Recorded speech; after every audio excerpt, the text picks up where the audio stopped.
New मंथन classes की ओर से ऑनलाइन क्लास स्टार्ट की जा रही है। आप न्यू मंथन क्लासेस के मंथन ऐप से आप जुड़ सकते हैं। इसके माध्यम से आप BPSC, UPSC, BPSC teacher, Bihar दरोगा, बिहार एसएससी, एसएससी और अन्य एग्ज़ाम के लिए आप ऑनलाइन के माध्यम से तैयारी कर सकते हैं।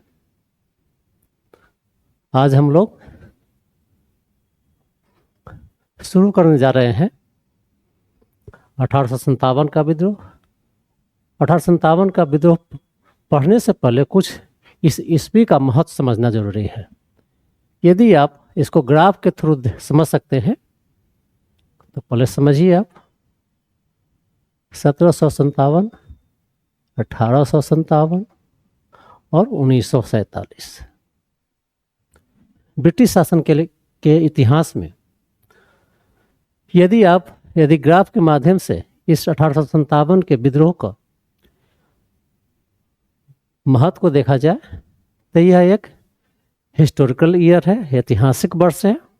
साथ ही साथ यह टर्निंग एक ईयर भी है, अर्थात परिवर्तन वर्ष भी है। यह इसलिए कहते हैं, या ऐतिहासिक वर्ष इसलिए हम लोग कहेंगे या परिवर्तन वर्ष इसलिए कहेंगे क्योंकि यदि 1857 का विद्रोह नहीं हुआ रहता तो यह इतना महत्वपूर्ण नहीं होता। इस विद्रोह ने ही इस वर्ष को महत्वपूर्ण बनाया, ऐतिहासिक बनाया और एक टर्निंग ईयर बनाया आपका। यदि हम लोग पीछे से देखें तो 1757 में ईस्ट इंडिया कंपनी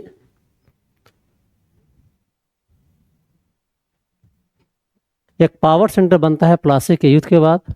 अर्थात 1757 में प्लासी का युद्ध होता है, उसमें ईस्ट इंडिया कंपनी की जीत होती है और इस तरह से ईस्ट इंडिया कंपनी का जो पॉलिटिकल जो लाइफ है प्लासी के युद्ध से शुरू होता है और धीरे धीरे साम्राज्य विस्तार करते करते इसका चरमोत्कर्ष, जो साम्राज्य विस्तार का चरमोत्कर्ष है, 1857 का वर्ष बनता है।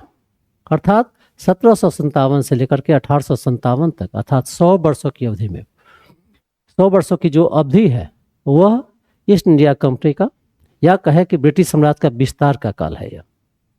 और 1857 तक आते आते विभिन्न तरह के पॉलिसी के माध्यम से यह अपना चरमोत्कर्ष पर बन गया, चरमोत्कर्ष पर पहुंच गया था।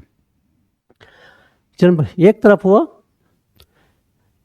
पॉलिटिकल गेन मिला ईस्ट इंडिया कंपनी को, तो दूसरी तरफ जिस तरह से साम्राज्य विस्तार हुआ, जिस तरह से ईस्ट इंडिया कंपनी ने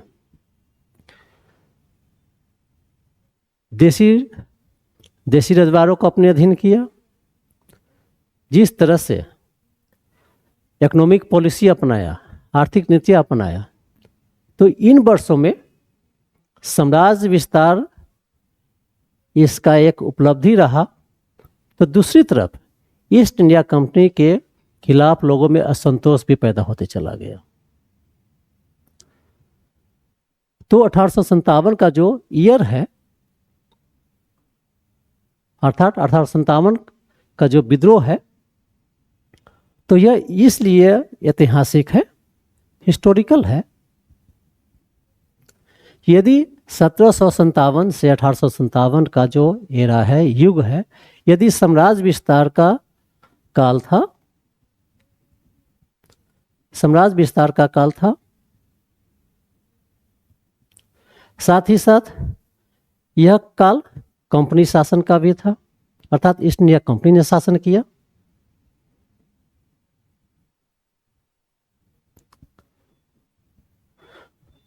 दूसरी तरफ यदि हम 1857 में जिस तरह से विद्रोह हुआ, जिस तरह से व्यापक विद्रोह हुए, उसके बाद जिस तरह से 1857 के बाद जो पॉलिसियाँ अपनाई गई, जो पॉलिसी अपनाई गई ब्रिटिश सरकार के द्वारा, तो इस तरह से हम लोग देखें कि 1757 से 1857 का काल जहां ब्रिटिश साम्राज्य का विस्तार का काल था, तो वहीं 1857 से लेकर 1947 का जो काल है या अवधि है, यह साम्राज्य सुरक्षा का काल था। यह अर्थात इस काल में वह अपने साम्राज्य की सुरक्षा का प्रयास किया। दूसरा कि इस वर्ष में जिस तरह से भारतीयों के द्वारा विद्रोह किया गया, ब्रिटिश शासन को समाप्त करने का प्रयास किया गया, तो कंपनी का भी शासन यहाँ समाप्त होता है। यदि पॉलिटिकल पॉलिसी में देखिएगा तो 1757 से 1857 का काल ईस्ट इंडिया कंपनी का शासनकाल है। तो 1857 के विद्रोह के बाद 1857 से लेकर 1947 तक का जो काल है वह ब्रिटिश क्राउन का शासन अवधि है। साथ ही साथ यदि 1757 से 1857 के काल में ईस्ट इंडिया कंपनी शासन की साम्राज्य विस्तार किया, तो 1857 से 1947 तक ब्रिटिश क्राउन ने शासन किया और यह साम्राज्य सुरक्षा का काल था यह।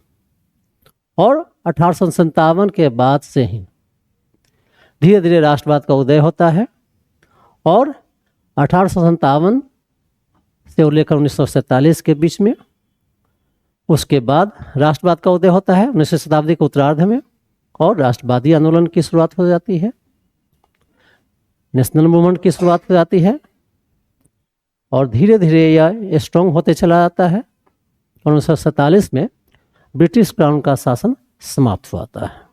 इस तरह से 1857 का जो विद्रोह है इसने 1857 के वर्ष को, ब्रिटिश शासनकाल के इतिहास को डिवाइड भी कर दिया, अर्थात यह डिवाइडिंग ईयर भी है, हिस्टोरिकल भी है और टर्निंग पॉइंट भी है। अर्थात 1757 से 1857 का एरा कंपनी का एरा था, तो 1857 से 1947 का एरा ब्रिटिश क्राउन का एरा था। साथ ही साथ यह एरा साम्राज्य विस्तार का एरा था, तो यह समाज सुरक्षा का एरा था। और 1857 के बाद धीरे धीरे, इस विद्रोह के बाद धीरे धीरे राष्ट्रवादी आंदोलन की शुरुआत होती है और भारतीय राष्ट्रीय कांग्रेस के नेतृत्व में 1947 में ब्रिटिश शासन की समाप्ति होती है। इस तरह से यह एक ब्रिटिश शासन के इतिहास का एक डिवाइडिंग ईयर भी है, विभाजनकारी वर्ष भी है, ऐतिहासिक बिंदु भी है, साथ साथ टर्निंग पॉइंट भी है। अब हम लोग देखें 1857 का विद्रोह देखें। अभी हम लोग देख रहे थे 1857 का जो विद्रोह है हुआ वो किस तरह से 1757 से लेकर 1947 के बीच के एरा को डिवाइड करता है। 1857 का भी जो विद्रोह है उसका किस तरह से ऐतिहासिक महत्व है, किस तरह से यह ब्रिटिश शासनकाल का इतिहास का एक टर्निंग ईयर भी साबित होता है। 1857 के विद्रोह से पहले 1757 से लेकर के 1857 के बीच में जैसे जैसे साम्राज्य का विस्तार हो रहा था, ब्रिटिश सरकार की पॉलिसी से, ईस्ट इंडिया कंपनी के पॉलिसी से विभिन्न वर्गों में असंतोष भी पैदा हो रहा था। वह असंतोष सिर्फ रजवाड़ों में ही नहीं फैला बल्कि सभी वर्गों में भी असंतोष फैल रहा था और समय समय पर विभिन्न वर्ग विद्रोह कर रहे थे। लेकिन 1857 का जो विद्रोह था वह सभी विद्रोहों से अधिक महत्वपूर्ण था, अधिक प्रभावकारी था, अधिक प्रभावशाली था। इसलिए आधुनिक भारत के इतिहास में ब्रिटिश शासनकाल के इतिहास में 1857 का विद्रोह का इतना महत्व आपका है। 1857 का विद्रोह सैनिकों के द्वारा शुरू किया गया था, लेकिन आगे चलकर धीरे धीरे इसमें बड़े पैमाने पर देसी रजवाड़ा, नवाब, किसान, मजदूर, अन्य वर्ग शामिल होगा, अर्थात यह जन विद्रोह का रूप धारण कर लेता है।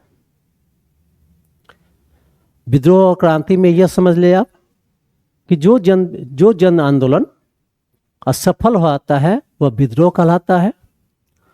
जो जन आंदोलन सफल हो जाता है और किसी देश के प्रशासन में, उसकी व्यवस्था में आमूलचूल परिवर्तन करता है तो वही क्रांति कहलाता है। यह मूलभूत अंतर विद्रोह और क्रांति में है। तो 1857 का जो विद्रोह सैनिकों के द्वारा शुरू किया गया था, विभिन्न वर्ग इसमें शामिल हुए, यह सफल नहीं हुआ, इसीलिए इसको हम लोग विद्रोह कहते हैं। यदि यह सफल हुआ था तो इसके लिए हम लोग 1857 का क्रांति शब्द का यूज करते हैं। तो यह 1857 का विद्रोह था और इसकी शुरुआत 10 मई 1857 ईस्वी को हुआ, मेरठ की छावनी से हुआ और आगे चल करके यह जन विद्रोह का स्वरूप धारण कर लेता है। 1857 के विद्रोह के समय के जो ब्रिटिश प्रशासनिक ढांचा थी, उस समय इंग्लैंड का जो प्रधानमंत्री पामस्टन था आपका, भारत का गवर्नर जनरल लॉर्ड कैनिंग था, विद्रोह के समय कंपनी का जो मुख्य सेनापति एनिसन था, विद्रोह के बाद कंपनी का जो मुख्य सेनापति बना कैंपबेल बना, और उस समय 1857 के विद्रोह के समय जो मुगल सम्राट था, जो अंतिम मुगल सम्राट रहा, वह था बहादुर शाह जफर था। 1857 का विद्रोह का जो प्रतीक था, सिंबल था, वह कमल का फूल था और रोटी था। भले ही 1857 का विद्रोह सैनिकों के द्वारा शुरू किया गया था, लेकिन इसके पृष्ठभूमि में अनेक कारणों ने योगदान दिया। तो अब 1857 का जो विद्रोह हुआ उसके कारण को देखेंगे। तो यह जो कारण है आपका, यह बीपीएससी यदि मेंस जिनको देना है या बीपीएससी यूपीएससी की तैयारी कर रहे हैं, तो ये कारण को ध्यान से पढ़िएगा। यह मेंस में भी पूछता है, 1857 के विद्रोह का कारण पूछता है, इसलिए आप इस टॉपिक को अच्छी तरह से देखने का प्रयास कीजिएगा। तो पहला हम लोग देखते हैं 1857 के विद्रोह के जो कारण को देखेंगे, तो हम लोग इसको यदि चार्ट में देखें तो राजनीतिक कारण था, सामाजिक, धार्मिक, आर्थिक, साथ ही तत्कालिक सैनिक कारण और तत्कालिक कारण देखेंगे। यदि हम लोग राजनीतिक कारण देखें सबसे पहले, तो अंग्रेजों ने या ईस्ट इंडिया कंपनी ने ब्रिटिश साम्राज्य के विस्तार के लिए 3 महत्वपूर्ण नीति अपनाया था। पहला कि कुछ क्षेत्रों को सीधे साम्राज्य में मिला लिया गया, डायरेक्ट ऑक्युपाइड की नीति अपनाया। दूसरा, सहायक संधि की नीति अपनाई गई, सब्सिडी लाइन्स की। सहायक संधि की जो नीति अपनाई गई थी वह बेलेजली के द्वारा अपनाया गया। इसमें यह व्यवस्था था, इसमें यह प्रावधान किया गया कि देशी रियासतों के साथ एक समझौता किया जाएगा और उस देशी रियासत की रक्षा के लिए ब्रिटिश सेना रखी जाएगी और उस ब्रिटिश सेना का खर्च देशी रियासत वहन करती और उस देशी रियासत में एक ब्रिटिश रेजिडेंट रखा जाता। और धीरे धीरे यह पॉलिसी ब्रिटिश साम्राज्य के प्रभाव के बढ़ाने में मददगार साबित हुआ। तो सहायक संधि के तहत जो पहला राज्य था वह हैदराबाद राज्य था। सहायक संधि को जो स्वीकार किया 1798 में, उसके बाद मैसूर 1799 में। इसी तरह से आपको यहाँ से एक यह भी ध्यान दीजिएगा, आपको पीटी में आपको यह पूछ सकता है कि सहायक संधि किसने शुरू किया। फिर आप यदि यूपीएससी देते हैं तो सहायक संधि का क्या क्या प्रोविजन था यह पूछ सकता है, या बीपीएससी देते हैं तो सहायक संधि का प्रोविजन पूछ सकता है। दूसरा, यदि बिहार दरोगा सब देना चाहते हैं तो उसमें यह पूछ सकता है कि सहायक संधि किसने लागू किया था, बेलेजली ने। और सबसे पहले सहायक संधि किसने स्वीकार किया? तो हैदराबाद, उसके बाद मैसूर 1799 में। तो इस तरह से क्रम आपसे पूछ सकता है, तो क्रम याद कर रखिएगा। फिर जो तीसरा नीति था वह विलय का नीति था। वो अर्थात तीसरा जो साम्राज्य विस्तार की नीति थी वह था विलय की नीति थी। इसको बेपगत का सिद्धांत भी कहते हैं।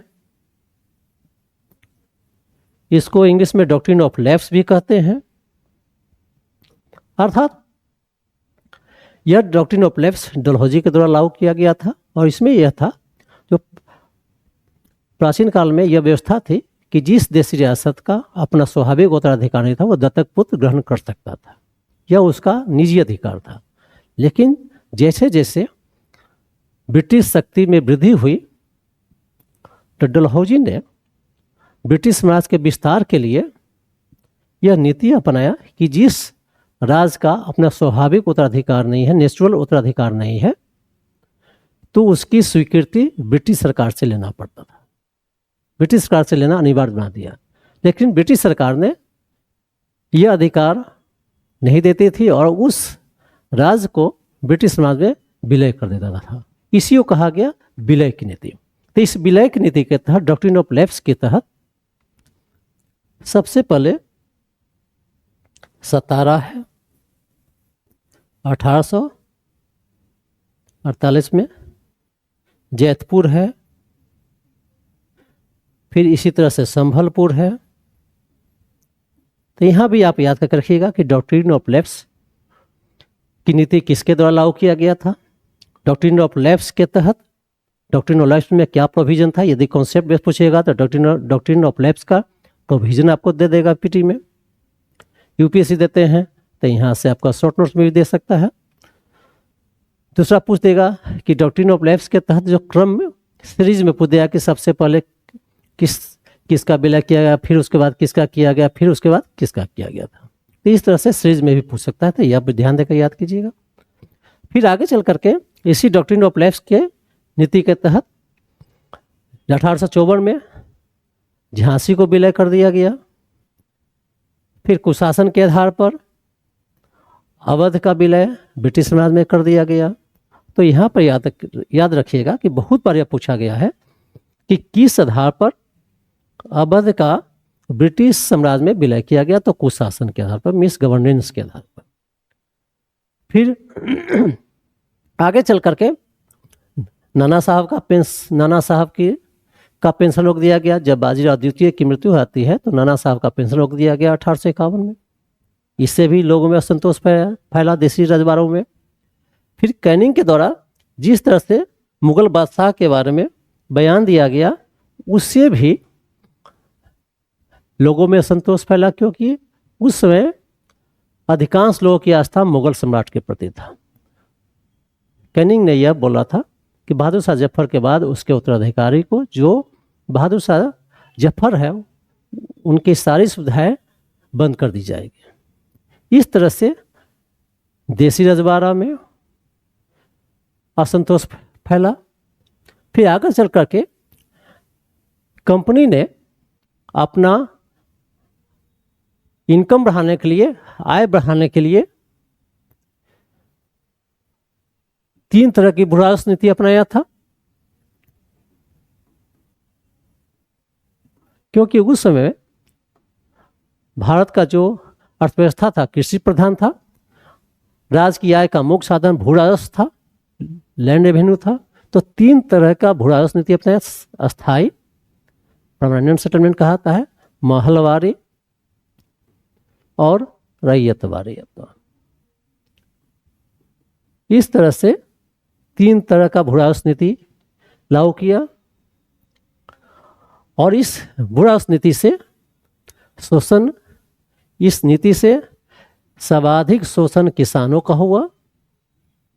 साथ ही साथ इसका प्रभाव कुछ जमींदारों पर भी पड़ा,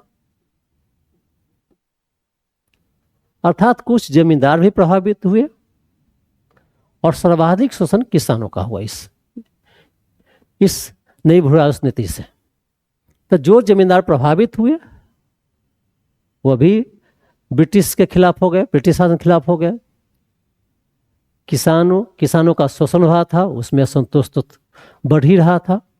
इसी तरह से इंग्लैंड अपने उद्योगों को बढ़ावा देने के लिए 1813 में मुक्त व्यापार की नीति अपनाया था। व्यापार के संबंध में मुक्त व्यापार की नीति 1813 में अपनाया और इसके तहत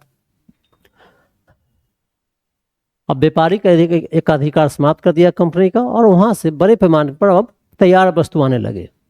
वहाँ जो तैयार वस्तु आ रही थी वह मशीन के द्वारा निर्मित था, सस्ता था।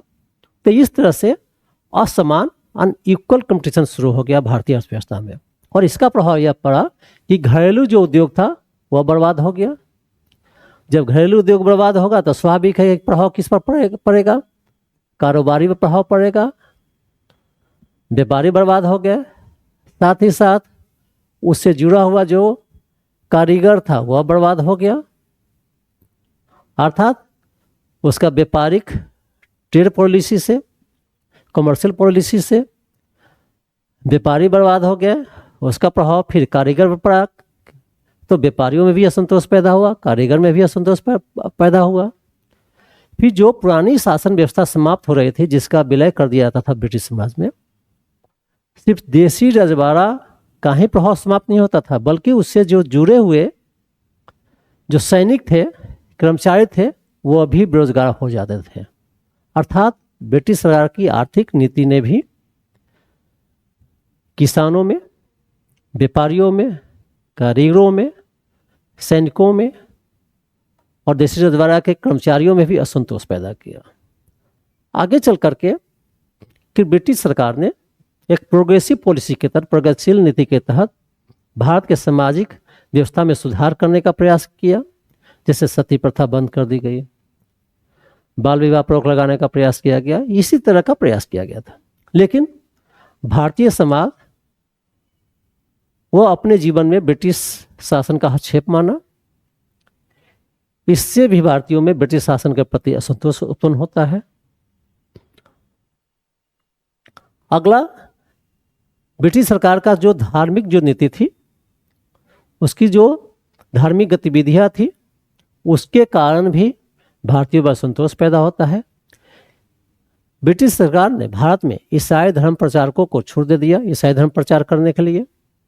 जब ईसाई धर्म के प्रचारकों ने अपनी गतिविधियां शुरू की, एक्टिविटी शुरू किया, तो भारतीय ब्रिटिश शासन को संदेह से के दृष्टि से देखना शुरू कर दिया। अर्थात उसे यह भय लगा कि कहीं हमारा जो धर्म है वो नष्ट न हो जाए, हमारे धर्म को परिवर्तन न कर दे। साथ ही साथ 1850 में एक धार्मिक अयोग्यता कानून बनाया गया था। इसके तहत यह व्यवस्था किया गया कि यदि कोई भारतीय अपना धर्म परिवर्तन करता है, उसके बाद भी उसे पैतृक संपत्ति में हिस्सा मिलेगा। यह भी कानून कहीं न कहीं जो पुरानी व्यवस्था थी भारतीय समाज का, उसका उल्लंघन कर रहा था। फिर एक नया कानून 1856 में यह बनाया गया, समान भर्ती अधिनियम, जनरल इनलिस्टमेंट एक्ट आपका। इसके तहत यह कानून बनाया गया कि यदि कोई भी व्यक्ति यदि भारतीय सेना में शामिल होता है तो उसे कहीं भी नियुक्ति की जा सकती है।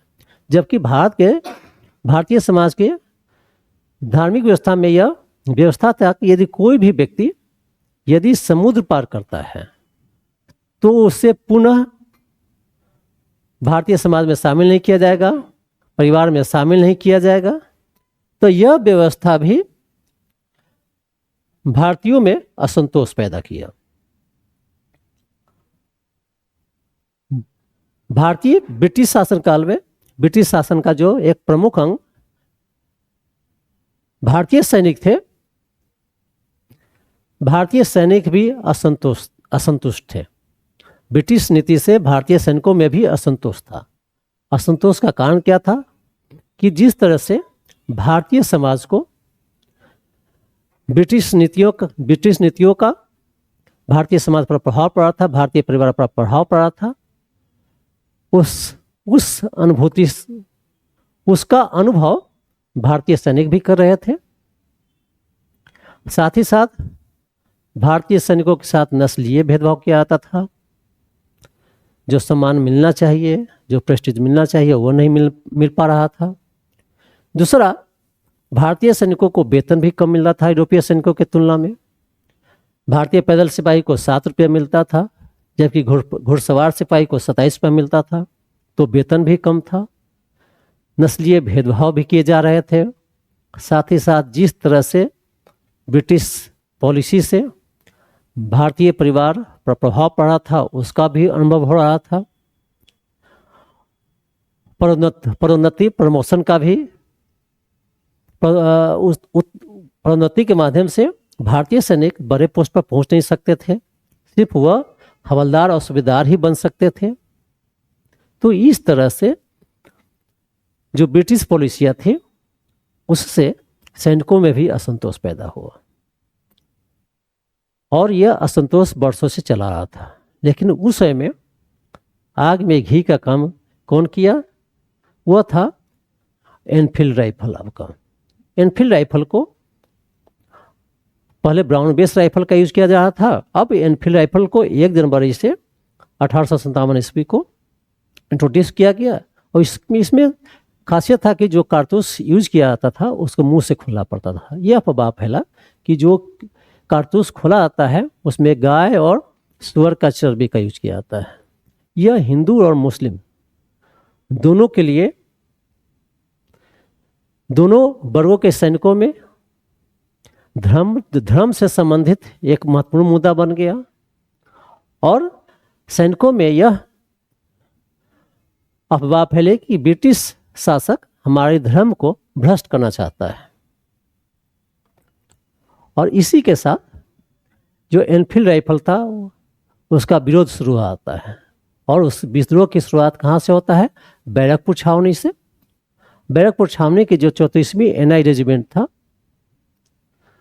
उसका एक सिपाही था मंगल पांडे। उसने 29 मार्च 1857 को चर्बी वाले कारतूस के प्रयोग करने से इनकार कर दिया। यहीं से इस राइफल का विरोध शुरू होता है और मंगल पांडे ने लेफ्टिनेंट बाग और सार्जेंट ह्यूडरसन की हत्या कर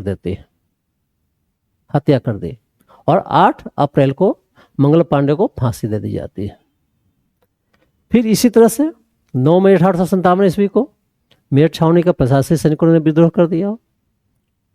अब 10 मई 1857 ईस्वी को मेरठ में ही मेरठ छावनी के सैनिकों ने विद्रोह कर दिया और इसी के साथ विद्रोह की शुरुआत हुआ। तो यदि आपसे एग्जाम में पूछेगा कि 1857 का विद्रोह कब शुरू हुआ, तो 10 मई 1857 को यह आंसर मारिएगा। फिर कहाँ से हुआ, स्थान पूछेगा तो मेरठ छावनी से।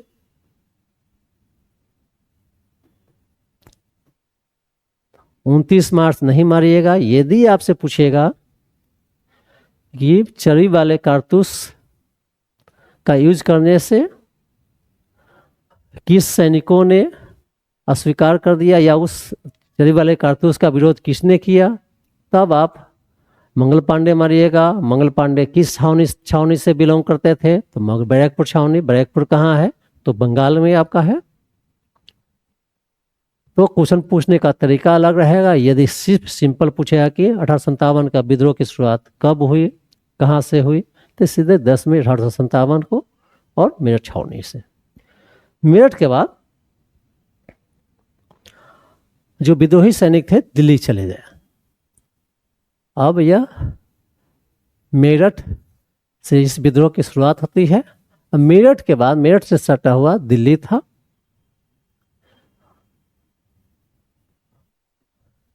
अब 11 मई को विद्रोही सैनिक दिल्ली पहुंचते हैं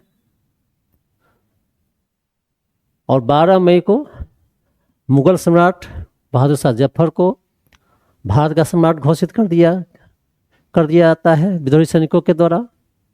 और विद्रोही सैनिकों ने मुगल सम्राट के नेतृत्व को भी स्वीकार कर लिया। अब हम लोग बहादुर शाह जफर के संबंध में कुछ जानते हैं। तो जो बहादुर शाह जफर था, उसका जो मूल नाम था बहादुर शाह द्वितीय था। पिता का नाम था अकबर द्वितीय था, पत्नी जीनत महल थी, 2 पुत्र था, मिर्जा मुगल, मिर्जा ख्वाजा सुल्तान, पोता अबू बकर था। और विद्रोह के समय बहादुर शाह जफर का जो सेनापति नियुक्त किया गया था वह बख्त का था, वह दिल्ली का था आपका। अब यदि आपसे यूपीएससी या बीपीएससी दे रहे हैं तो विद्रोहियों द्वारा या टीआरई बीपीएससी टीआरई 4 देना है तो आपको यह पूछ सकता है, यदि कॉन्सेप्ट पूछना चाहेगा तो विद्रोहियों द्वारा मुगल सम्राट को भारत का सम्राट क्यों घोषित किया गया था, इसका क्या महत्व है। तो महत्व क्या था कि विद्रोह, यह पहला महत्व था कि मुगल सम्राट विद्रोहियों के एकता का प्रतीक बन गया, अर्थात विद्रोह में इसे एकता स्थापित हुई, किसी एक केंद्रीय सत्ता के अधीन लड़ना शुरू किया। फिर विद्रोह को वैधता में भी मिल गई, लेजिटिमेसी भी मिल गई। फिर विद्रोहियों को यह आशा बंधा, यह उम्मीद बंधे कि यदि मुगल सम्राट का शासन फिर से स्थापित होता है तो जो पुरानी व्यवस्था है वह लागू कर दिया जाएगा। तो इस तरह से इसका ये सारे महत्व आपका है। जब विद्रोहियों ने दिल्ली पर कब्जा कर लिया तो एक प्रशासनिक ढांचा ही बनाने का प्रयास किया गया, जिसमें 5 सैनिक शामिल थे और 5 नागरिक प्रतिनिधि शामिल थे। अब अंग्रेजों ने दिल्ली पर कब्जा करने के लिए सबसे पहले निकोलसन के द्वारा प्रयास किया गया और उस मुठभेड़ में निकोलसन की मृत्यु आती है। बाद में हडसन ने दिल्ली पर कब्जा किया और हडसन बहादुर शाह जफर को हुमायूं के मकबरे से गिरफ्तार करता है और उसके दो पुत्र थे, पोते थे, उसको लाल किले के खूनी दरवाजे के पास हत्या कर दी जाती है। और बहादुर शाह जफर और उसकी पत्नी जीनत महल को अक्टूबर 1858 में रंगून भेज दिया जाता है और वहीं नवंबर 1862 में बहादुर शाह जफर की मृत्यु आती है। अब अगला हम लोग देखेंगे दिल्ली के बाद, अब हम लोग देखें लखनऊ। लखनऊ में अब पहले ही कारण में बतला चुके आपको है कि कुशासन के आधार पर लखनऊ को डलहौजी के द्वारा ब्रिटिश साम्राज्य में विलय कर दिया जाता है। जब 1857 का विद्रोह की शुरुआत सैनिकों के द्वारा किया जाता है तो इस अवसर का लाभ लखनऊ के बेगम हजरत महल और उसके पुत्र ब्रिजेश कादिर उठाने का प्रयास की और पुनः से अपनी सत्ता स्थापित करने का प्रयास किया जाता है। ब्रिजेश कादिर को लखनऊ का नवाब घोषित कर दिया जाता है तथा बेगम हजरत महल उसकी ओर से शासन का देखभाल करने लगती है। अर्थात 1857 के विद्रोह में लखनऊ में विद्रोह का नेतृत्व बेगम हजरत महल की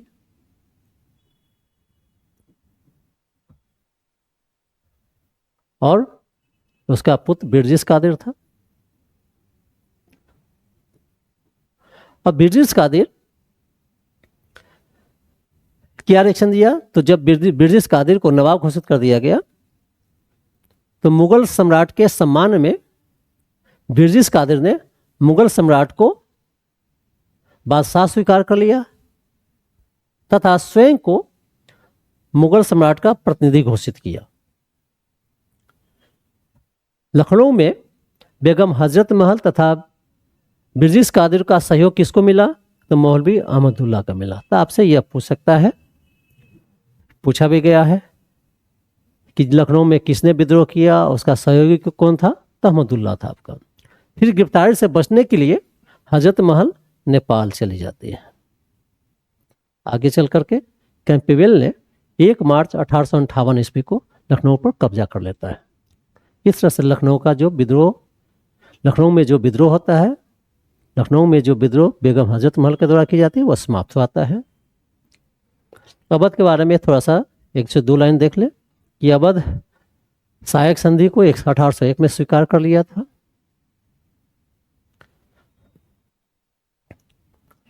अब इसके बाद कानपुर में भी विद्रोह होता है, अर्थात मेरठ, दिल्ली और उसके बाद हम लोग कानपुर देख रहे हैं। मेरठ हो गया, दिल्ली हो गया, लखनऊ, और अब आते हैं कानपुर में। कानपुर में विद्रोह का नेतृत्व नाना साहब करते हैं।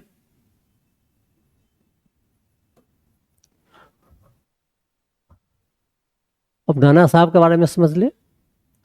जब पेशवा पद समाप्त कर दिया गया था तो अंतिम पेशवा जो बाजीराव द्वितीय थे उनको पेंशन देकर के कानपुर के बिठूर के पास भेज दिया गया था। नाना साहब बाजीराव द्वितीय के दत्तक पुत्र थे, लेकिन यह विद्रोह क्यों किया गया था? तो जब 1851 में बाजीराव द्वितीय की मृत्यु आती है, उसके बाद नाना साहब का पेंशन बंद कर दिया गया था। अर्थात पेंशन बंद करने के कारण नाना साहब ने विद्रोह कर देता है। नाना साहब का जो बहुत बार पूछा गया है कि मूल नाम क्या था? धोधुपंत था। मुख्य सलाहकार कौन था? तजीमुल्ला था।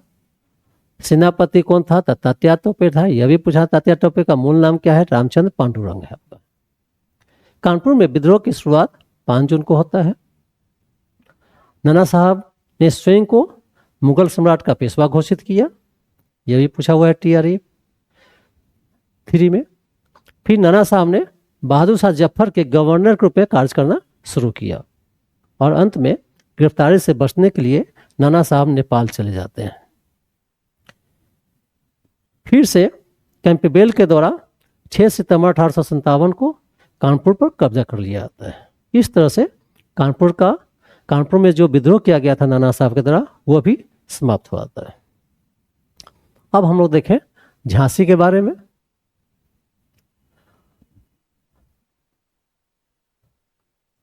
झांसी में विद्रोह का नेतृत्व लक्ष्मीबाई ने की। लक्ष्मीबाई का मूल नाम था मणिकर्णिका, पति गंगाधर राव था और दत्तक पुत्र का नाम दामोदर राव था। और झांसी को 1854 में विलय की नीति, व्यक्तिगत की नीति के तहत, डॉक्ट्रिन ऑफ लैप्स के तहत ब्रिटिश राज में मिला लिया गया था। झांसी में विद्रोह की शुरुआत 5 जून 1857 को हुआ। रानी लक्ष्मीबाई को झांसी का शासक घोषित कर दिया जाता है विद्रोहियों के द्वारा और रानी लक्ष्मीबाई को तात्या टोपे का सहयोग मिलता है। और रानी लक्ष्मीबाई जब युद्ध शुरू होता है तो कालपी होते हुए ग्वालियर पहुंचती है और अंग्रेजी सेना का नेतृत्व हीरोज कर रहा था। और वहीं ग्वालियर में रानी लक्ष्मीबाई लड़ते हुए शहीद हो जाती है। रानी लक्ष्मीबाई की समाधि कहाँ है? तो ग्वालियर में है।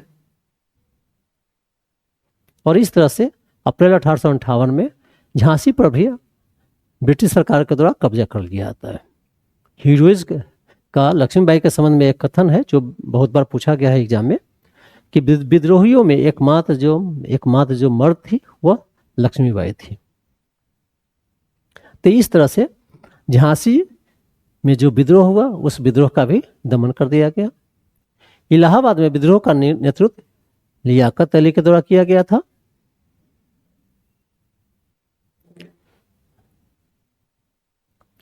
और कर्नल नील ने 1858 में विद्रोह का दमन कर दिया। फैजाबाद में विद्रोह का नेतृत्व मौलवी अहमदुल्ला के द्वारा किया जाता है।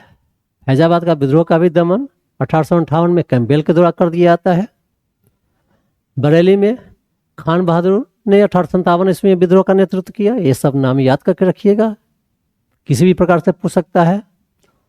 और वहाँ भी कैंपबेल ने विद्रोह का दमन कर दिया। फिर इसी तरह से उड़ीसा में विद्रोह का नेतृत्व सुरेंद्र शाही और उज्जवल शाही ने किया था। इस तरह से हम लोग अभी देखें किस तरह से प्रसार हुआ, अर्थात यह आंदोलन सैनिकों के द्वारा शुरू किया गया और बाद में धीरे धीरे जो असंतुष्ट जमींदार थे, नवाब थे, और धीरे धीरे इसमें आगे बढ़ते हुए दिल्ली, लखनऊ, कानपुर, झांसी, ये सभी जगह पर समान जनता भी इसमें हिस्सा लेने लगे। और ये इस विद्रोह का जो स्वरूप हो गया, जन विद्रोह का हो गया। और इस तरह से इसका यह सिर्फ सैनिक विद्रोह नहीं रहा, बल्कि जनता ने भी व्यापक रूप से इसमें भागीदारी की। और इस तरह से 1857 का विद्रोह का प्रसार देखें हम।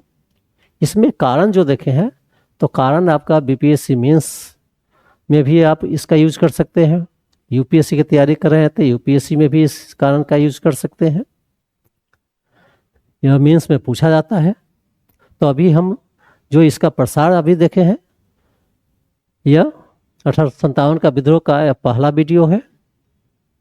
दूसरा वीडियो में फिर से हम बिहार में जो प्रसार हुआ, बिहार में किस तरह से इसका प्रसार हुआ, और दूसरा वीडियो में इसका नेचर के बारे में देखेंगे, स्वरूप के बारे में देखेंगे, फिर इसका सामाजिक आधार क्या था, फिर इसका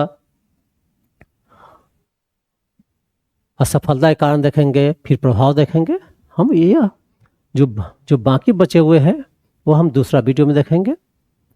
फिर से एक बार फिर आपसे अनुरोध है कि आप यदि ऑनलाइन क्लास लेना चाहते हैं तो न्यू मंथन क्लासेस का जो मंथन ऐप है उससे जुड़े और बीपीएससी टीचर की तैयारी कर सकते हैं, बिहार दरोगा की तैयारी कर सकते हैं, बिहार एसएससी की तैयारी कर सकते हैं, एसएससी की तैयारी कर सकते हैं। अन्य जो भी एग्ज़ाम है वो ऑनलाइन आप तैयारी कर सकते हैं मंथन ऐप से जुड़ करके। इस तरह से मेरा पहला वीडियो समाप्त हुआ और फिर दूसरा वीडियो में भी 1857 के अन्य जो बचे हुए भाग हैं उसको लेकर के आएंगे। धन्यवाद।